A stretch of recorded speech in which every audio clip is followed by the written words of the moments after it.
Hello and welcome to this edition of the Phelps Show. You know, I am so excited about today. You guys have no idea. I have looked forward to this day for quite a long time. My guest today is none other than my good friend and my sister, Darshell Grissom. Welcome to the show, Darshell. Welcome to the show. Welcome to the show. Man, okay, Darshell got so many things going on. Number one, let me just say this. She's the publisher for my book, The Skin I'm In, that's doing extremely well. And she did an incredible job. Not only has she published my book, but now Darshell Grissom has published her own book titled Leaving with My Marbles. And let me tell you, this book has truly been a labor of love. And Darshell, I want you to tell me, I know some of your story, but I want, for those people that may not know, what was it that motivated you to write Leaving with My Marbles? Initially, when I started to write some of the story, probably between 8 and 10 years ago, there was still some bitterness. Okay. And at that time, I clearly heard it's not time for you to do this. You're not ready. Okay. To write the story objectively. You haven't walked through the process. Mm-hmm. And as I, working and doing some of the things and really helping other people build their businesses and bringing my ideas to the table, said finally it's time for me to do what I was put here to do. Okay. And that's to write the book. It started out with an entirely different title, and then I found out a book had a similar title, and so I just stayed up one night trying titles, and this came, and it stuck, and it just felt right, and it felt good, and I said, that's it, Leaving with My Marbles. I found the courage to walk away intact. Finding the courage to walk away intact. And that's what's so important, because so many people don't necessarily walk away intact. They walk away just broken, completely broken. And I'm sure it took you time to get to that place where you could say, I'm actually intact now. It did. So tell me what that was like, walking through that process. First of all, I want to go back. When we talk about Leaving with My Marbles, you were in a relationship, and things did not quite work out. Tell me a little bit about what transpired that got you to actually leave with your marbles. It took a long time, actually. I was married before for 18 years, and probably year 5 is when I should have left. Okay. It took 13 more years and a lot of things I'm still not ready to talk about before I got the courage to walk away. And let me say this, when you see people in a relationship and there's a level of difficulty, it takes courage to leave. And that has to be built sometimes over time. Some people have, one of my friends says, I've always had the spirit of goodbye. She can walk away, but a lot of people don't have that where they can just walk away. They have to build that courage and so it took me time to build that courage. And I talk about this in the book, there's reasons why we stay, and there's all kinds of things that are stuck in our psyche and stuck in our soul that keep us in situations that are not healthy. And it doesn't have to be a bad marriage, a bad relationship. It can be friendships. It can be a bad job. It can be a situation that is unhealthy, but you stay connected to it because you haven't been done the introspection necessary to analyze it and walk away. And that introspection means looking into yourself. Exactly. And searching yourself to basically saying, why am I still in this situation when I know that it's not a healthy situation for my life? Exactly. So how did you come to that realization that one day you said, this is it. This is the time for me to walk away? I'm going to talk about this and try not to cry. My nephew, Khalil, he passed away when he was 5. And the night that he passed away, it was the day after my daughter's 16th birthday. Okay. And Khalil was in the hospital, and we were calling back and forth, seeing how he was doing. And my mom had given me a call and said, "Hey, he's doing better." And I went to sleep, but I was so anxious that I kept jumping up, thinking my phone was ringing, and it wasn't. And then finally, it was ringing, and whenever something happens and my mom has to call me, she says my name in this low voice. And she said, Darshell.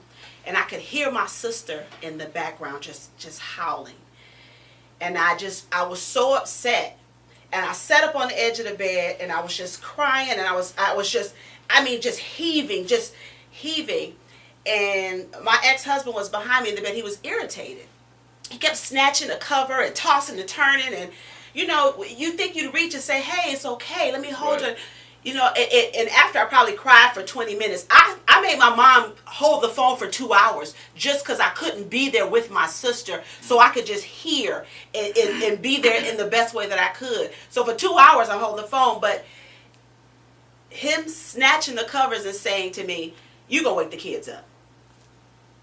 And it was like a light bulb. I tell you, I saw it in my mind's eye. It was like somebody turned on the light bulb, and I said in my mind, this is it. But I don't have time to address it right now because I got to get home to my baby girl, to my sister. And I went home. I was with her for a couple of weeks, and I came back, and that was it.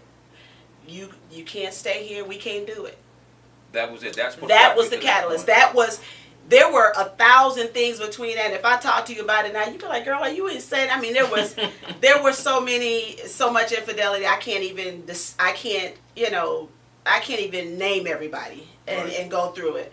But it wasn't that. It was like a realization that this person doesn't care about me. And like, you know, someone cheats on you and they come back and I'm sorry, I'll never again. You're the best thing that happened to me. Nobody loves me like you, blah, blah, blah, blah, and all this.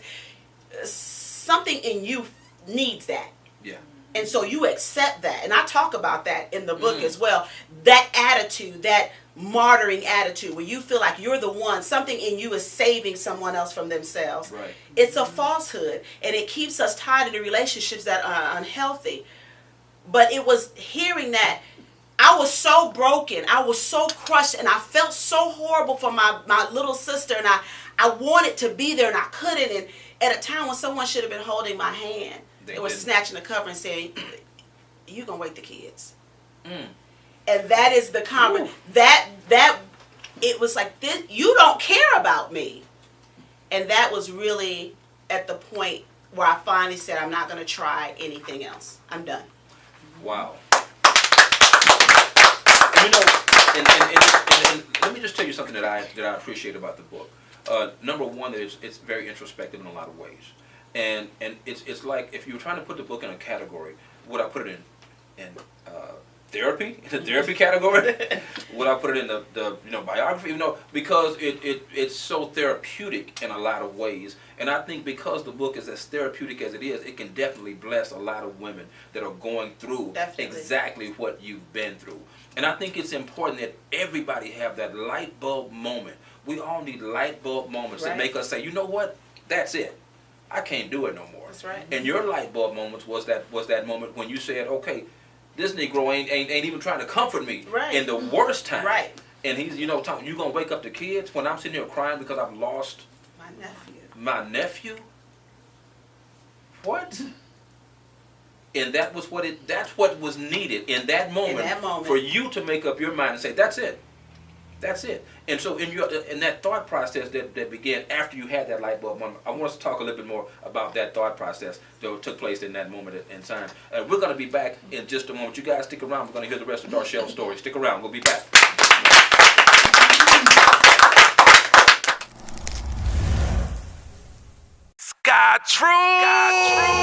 Sky Trues Custom Eyewear has taken the world by storm.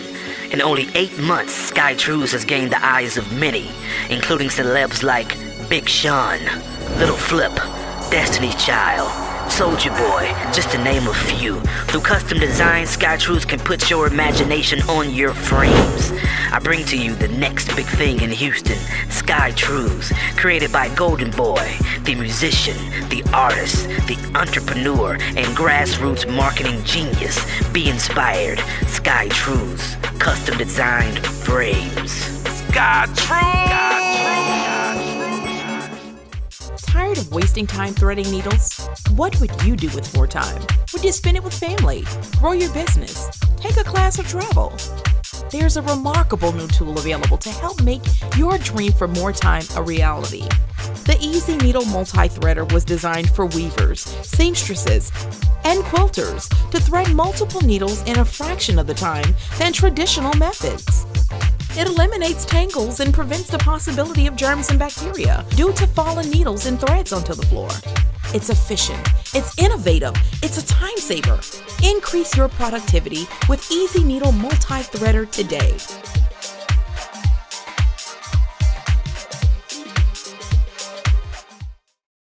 All right, welcome back to this edition of the Phelps Show. As you guys know, today's guest is Darshell Grissom. Welcome back to the show. And we were on just a little bit of a break there, but not for those in Facebook land, of course. But man, it's like when you talk about leaving with your marbles, I want us to go a little bit deeper with the marble situation. If somebody's looking at this title and they don't know what it's about, tell that person what it's about. Leaving with your marbles. So you know how when you're a kid, you used to play marbles, and I may be dating myself. I got a few years on me.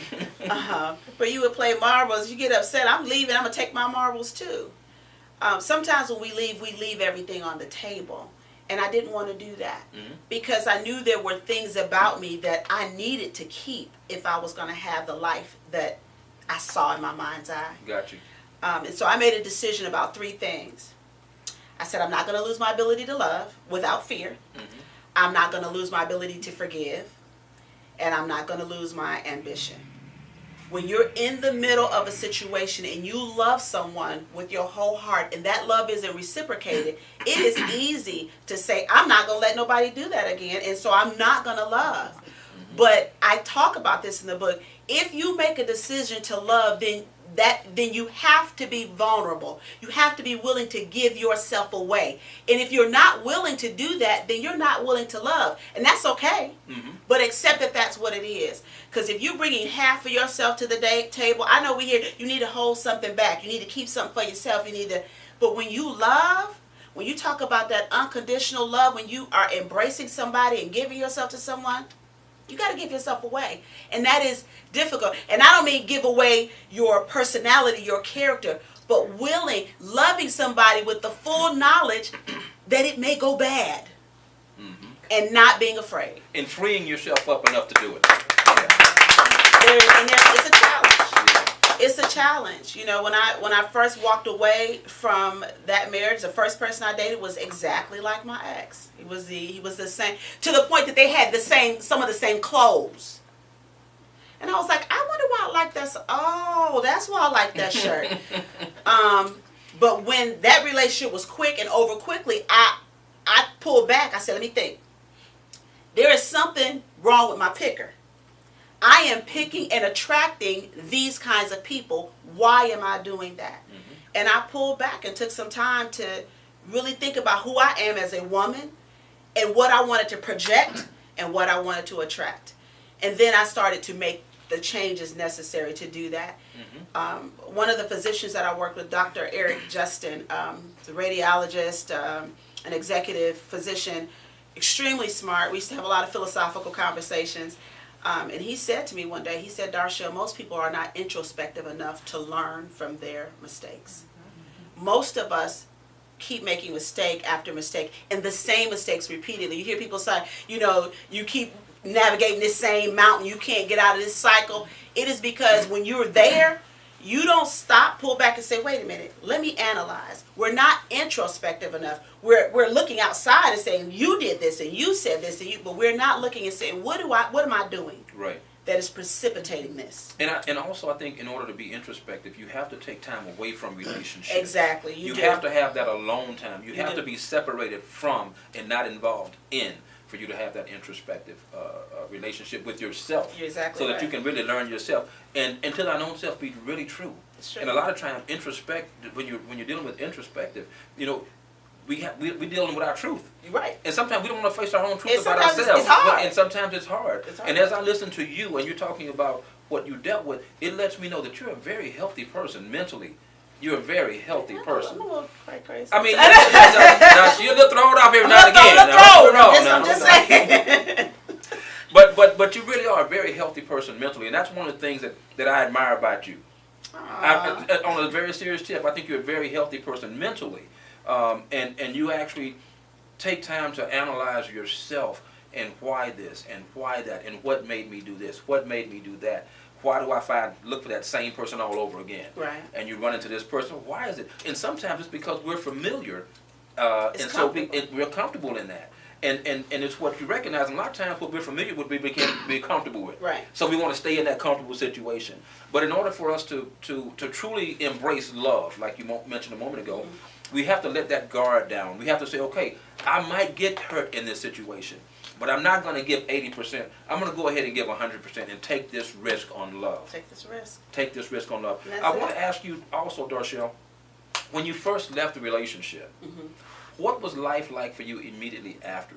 What did you experience during that time period? Oh wow. It was difficult. It was a difficult piece, if that makes sense. It was difficult externally, really dealing with my kids, who I just love them, and really trying to make it an ease for them. But even financially, I moved to a place that was uber expensive because I wanted to make sure they had a good school, and so all of that. I came home one day and my lights were off, and the lights were off, and so my car would normally be in the garage because I was having my car, and see what had happened was, so the lights were off, and so my garage door wouldn't go up. So when I come in the house and realize my lights are out, I hear a knock on the door because the bell's not working because the lights are out. And I go to the door and the guy's there to get my car. So there were days like that. And I talk about that in the book, and you'll have to read the book, get the book to hear the rest of that story. But we know how it ends. I'm here now. So it turned out well. And I won't tell you that when you get to that point that there won't be a high degree of difficulty, but if I could phrase it, difficult piece, it's what it was. There were no arguments. There were no fights. There was no me reinventing myself over and over again to appease somebody who didn't even really know what they wanted, let alone how to communicate that to me. There was no me trying to figure out. There was no me getting up in the morning and being afraid what the day was going to hold, or is this going to be bad. There was not me in my car driving around the block for hours, or going to Walmart, walking around not buying anything because I didn't want to go home. Those days were gone. And so I was in bed by myself, but I was at peace. And that's it. And you know what, and sometimes when we're dealing with situations like that, we have to take the biggest risk of all, and that's the risk on ourselves. Risk on ourselves. We have to take a risk on ourselves. We have to believe in the midst of whatever it is that's going on. If this person is void of my life, I'm going to still have to be okay. And I'd rather take a chance on me than to keep taking a chance on you. And you treat me the way you treat me. Exactly. You know? And I think it's also important, and I think you recognize that at some point in the mix of everything that's going on, you recognize what you deserved versus what you didn't deserve. And so often people stay in relationships dealing with things that they did not deserve. Right. And we have to know what we deserve, good or bad. Good or bad. And some things you have to say, you know what, I'm better than this. You know what I'm saying? You just got to get to that point. Darshell, in these last couple of seconds that we have, I want to make sure, number one, that everything that Darshell wants to get out is out. And number two, what would you say to a woman who's out there who's dealing with a situation like the situation that you dealt with before you got to where you are now? The first thing I would say, it's difficult when you're in the emotional throes to think. Okay. You're feeling your way through. You're not thinking your way through. It's going to take some logic. It's going to take some critical thinking to get out. But the first thing is, no matter how you're feeling, to have an exit strategy that is secret.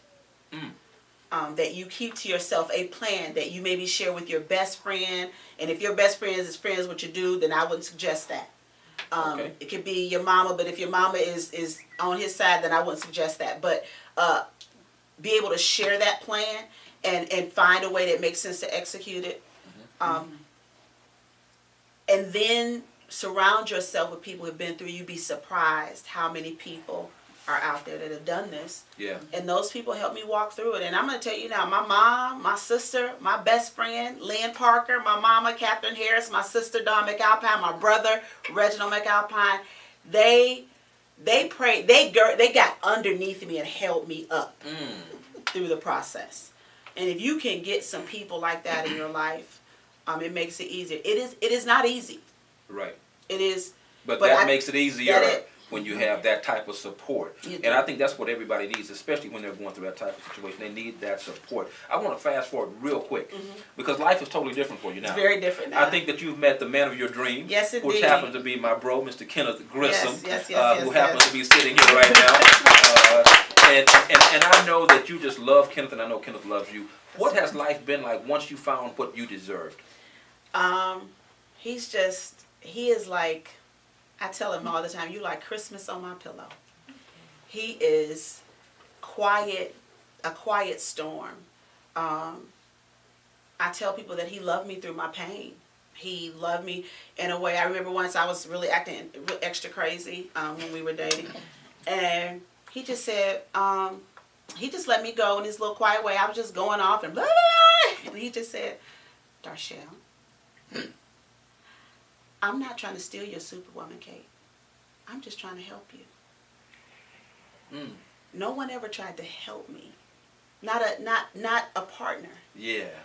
To the point that a lot of stuff I don't even do now. I don't pay no bills. The man paid it. I don't know nothing. I don't do nothing. I'm like, look, if ask Kenneth. If baby something wrong on my phone, fix it.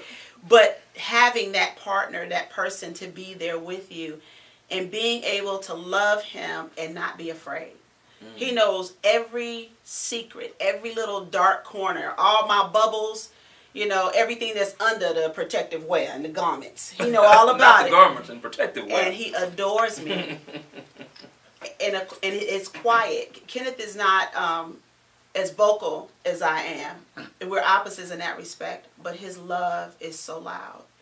And I am grateful that God gave me the opportunity to walk away intact so that I could be ready to receive what I have with him. Oh, wonderful. And we're going to put y'all back. I'm getting cried on y'all. I ain't trying to cry. Darshell, make a brother cry. Darshell, before we go, I want everybody to know, how do they get in touch with you so that they can obtain Leaving with My Marbles? So right now we are pre-ordering. You can pre-order the book. Our official launch is November 17th. Live launch will be here in Houston. Online launch will be the same day.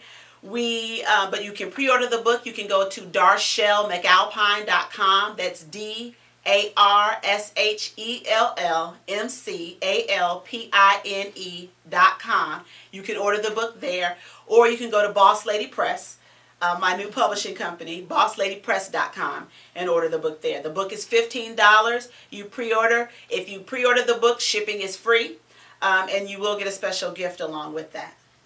Awesome. All right, tonight's show is all about female authors and relationships and things of that nature. Our next guest coming up is Beth Veals. You guys stick around because you definitely want to hear that story. And before we go, also, you guys know about the Skin I'm In project and the Skin I'm In book. This is the publisher for the Skin I'm In project and book right here. Darshell published my book. Get the book. Get the book.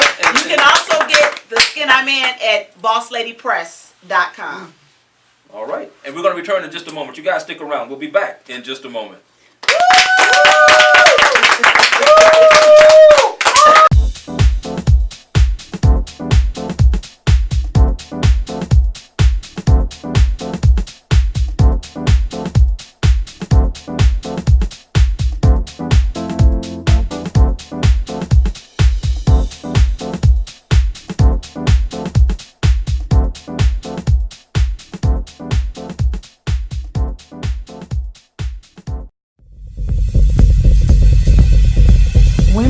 A lot of valuable time in their stylish chair, creating and maintaining a polished image. Having been in the beauty industry for over 35 years, I have witnessed this investment firsthand. I knew that this was not the kind of experience that I wanted to provide for my clients, so I created a better way. The Easy Needle Multi-Threader is designed to make the weave installation process faster and easier, all in 5 simple steps. All you have to do is secure the Easy Needle Multi-Threader to a surface, insert the cushions into the unit, slide the needles into the cushions, Place your thread onto the dowel and thread your needles with the Easy Needle Threader. Stylists who use this product will never have to thread another needle in between weaving again. With the Easy Needle Multi-Threader, they can save time, save money, increase their clientele, and provide a wonderful experience for their clients.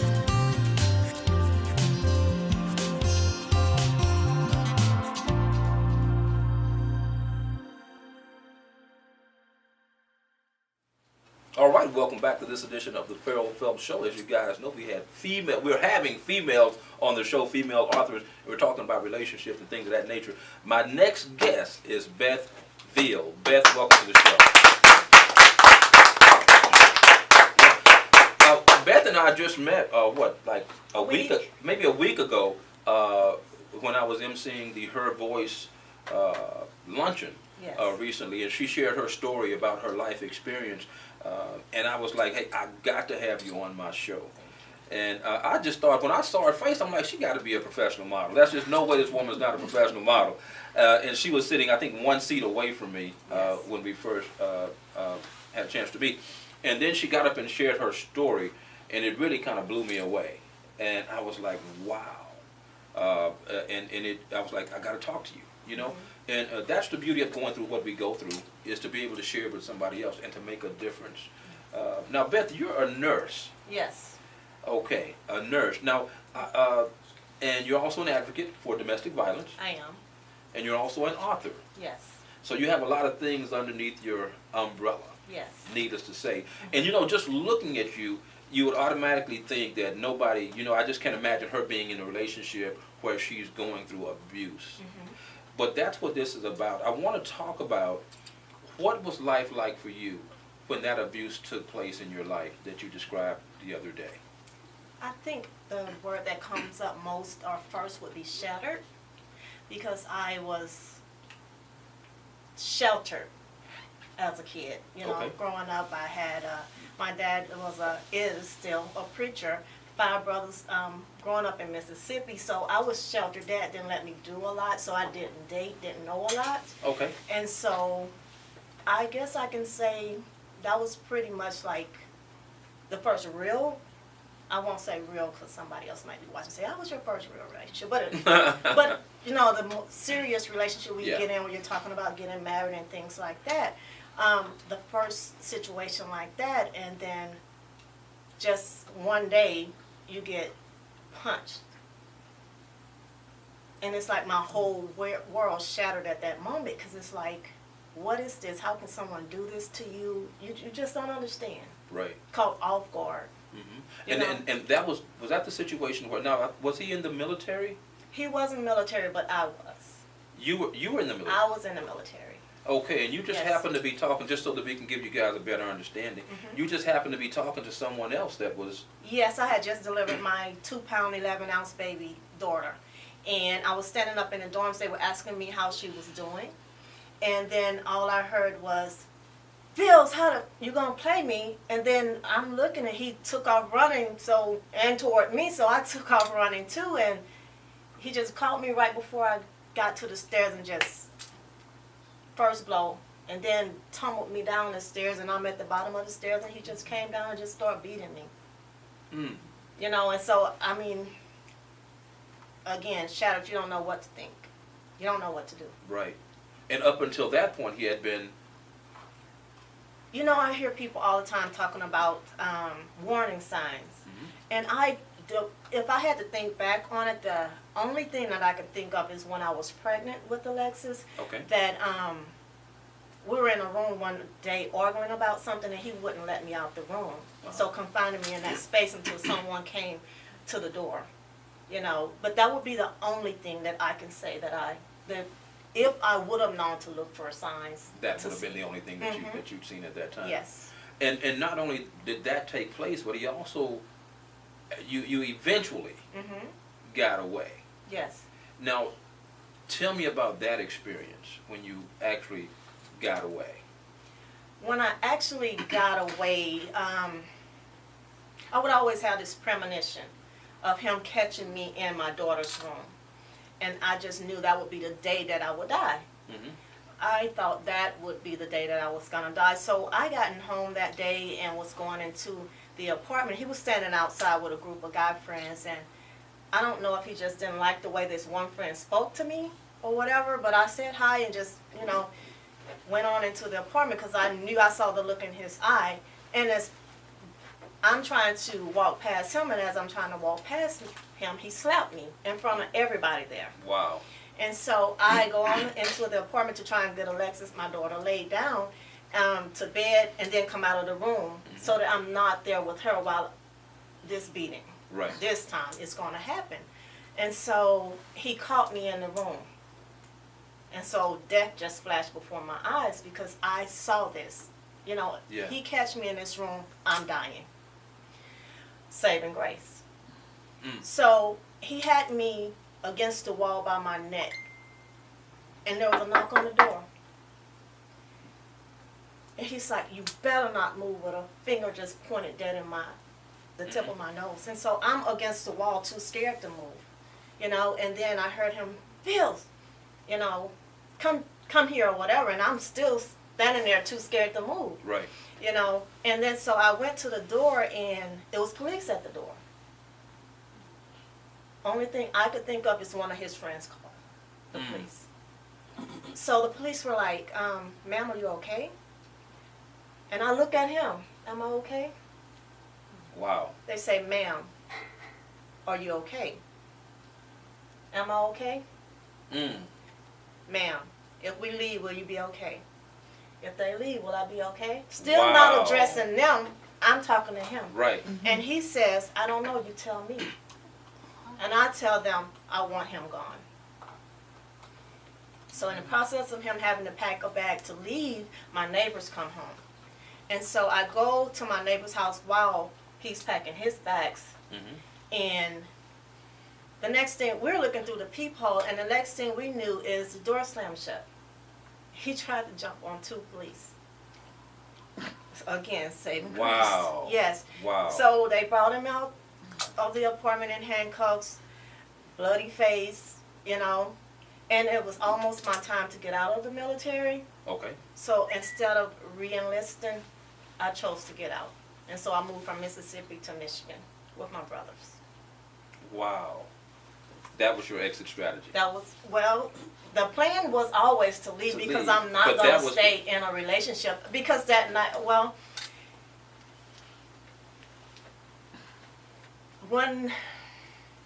let's back up a little bit.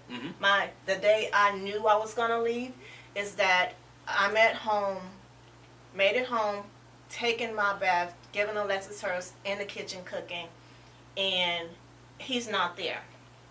Then I come out the kitchen and I go into the living room and to check on Alexis, and I'm like, he's standing there holding Alexis with a look in his face. And I'm like, wait a minute, the door did not open. How did he get in here?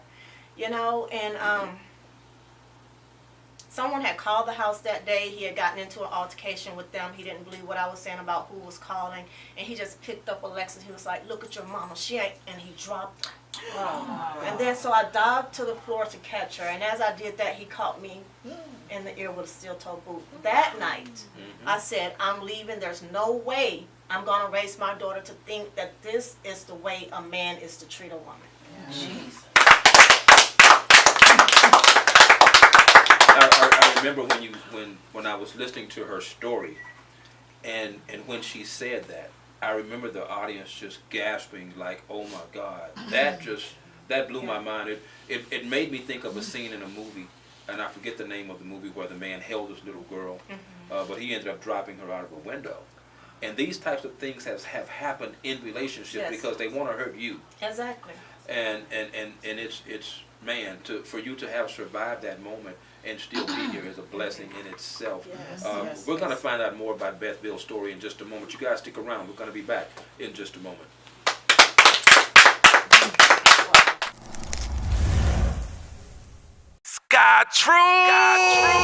Sky Trues Custom Eyewear has taken the world by storm.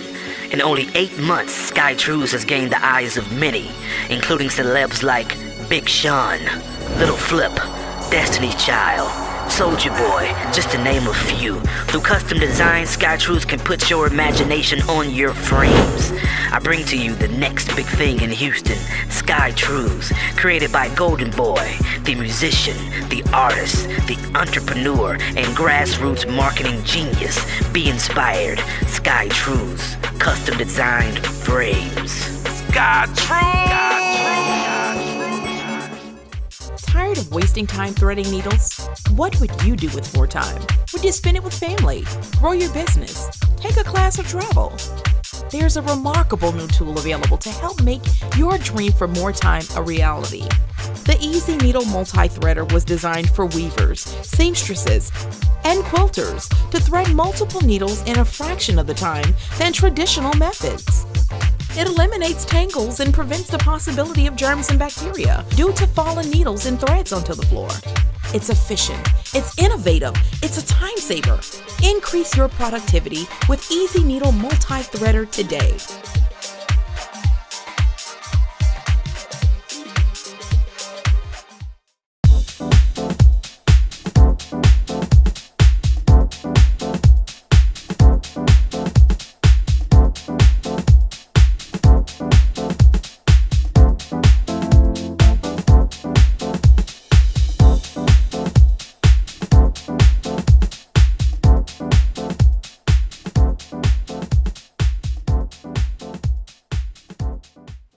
All right, welcome back to this edition of the Phelps Show. As you guys know, my guest right now is none other than Beth Veals. Welcome back.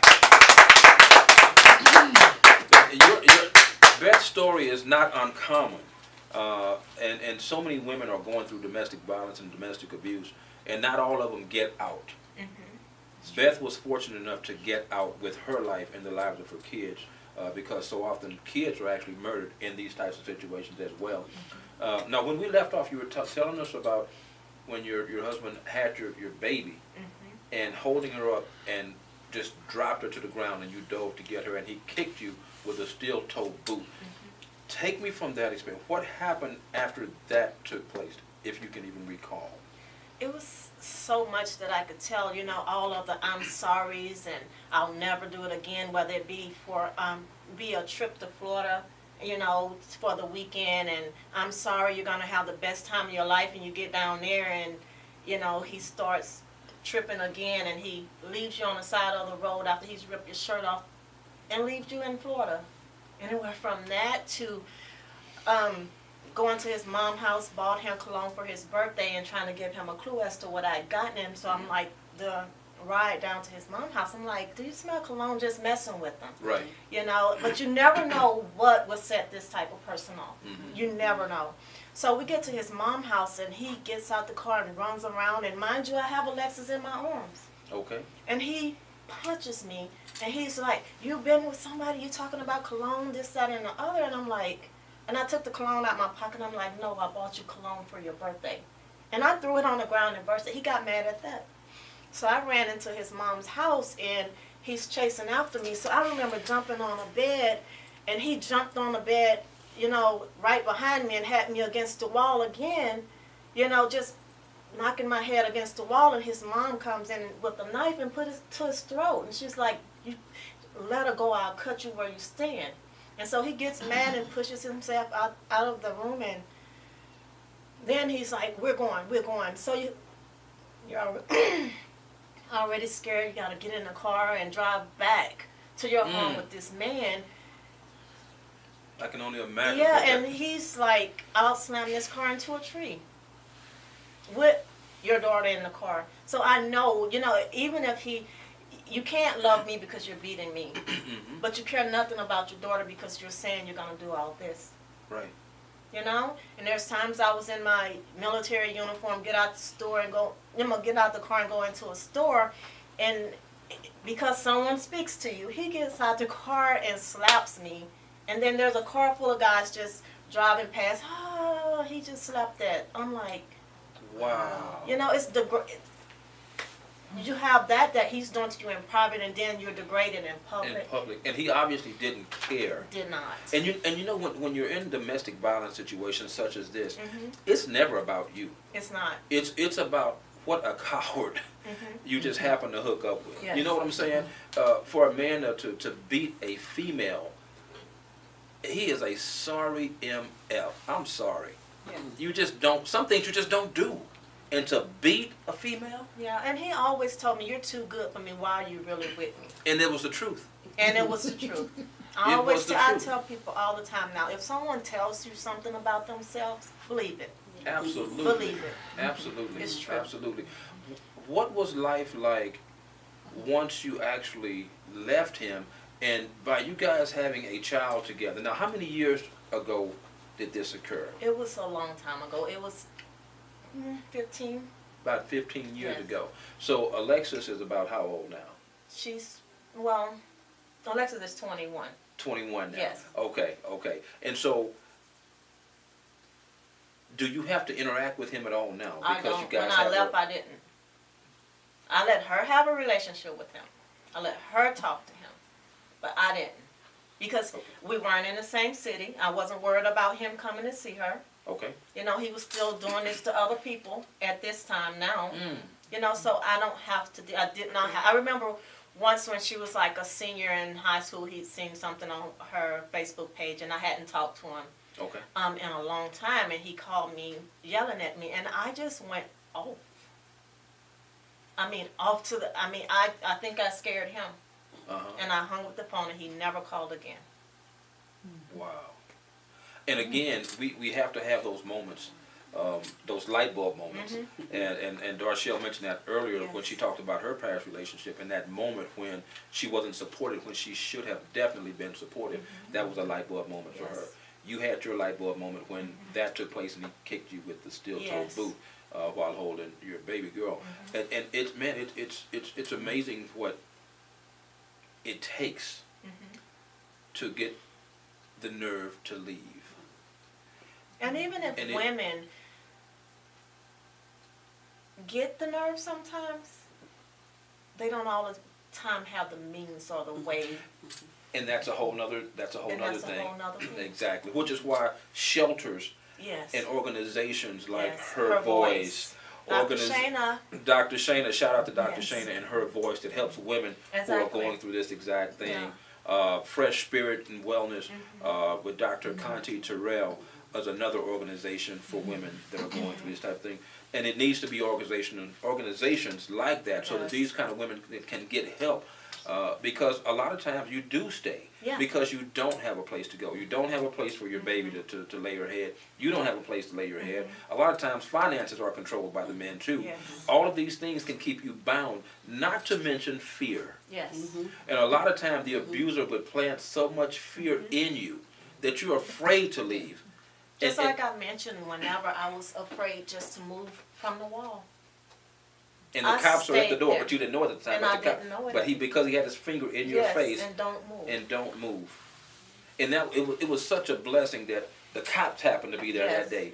You had many moments where you were saved in that moment, because it could have been a lot worse. Your narrative could have been something totally different than what it's been at that time in your life. I want to ask you this: what has dating life been like for you since that experience, and where are you now?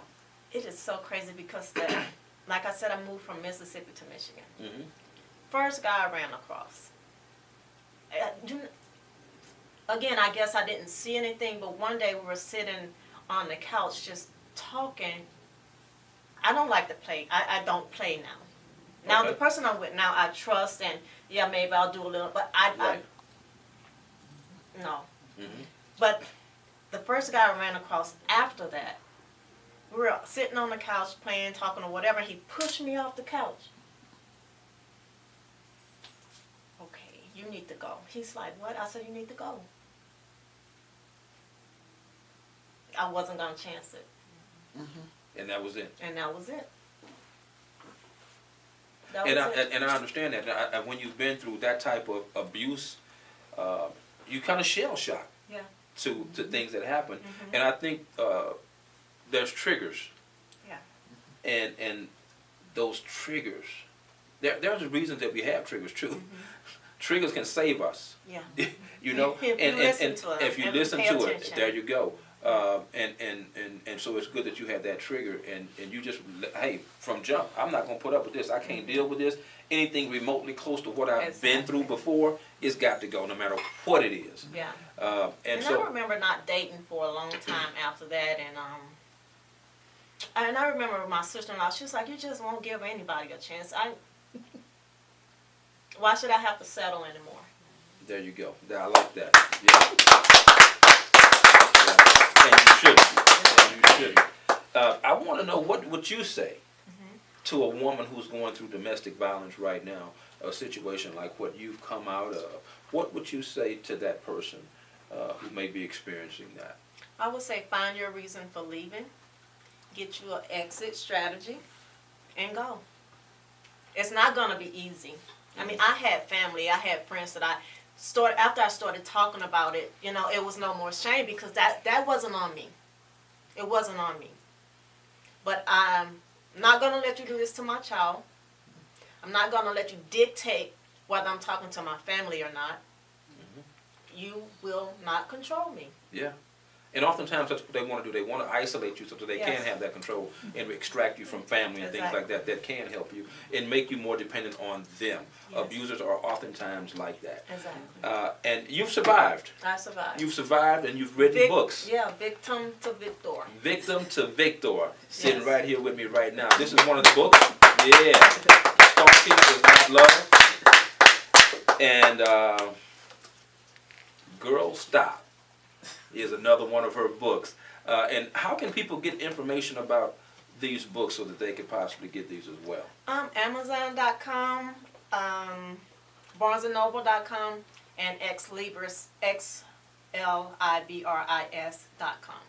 Okay, say that one more time. Xlibris, XLIBRIS.com.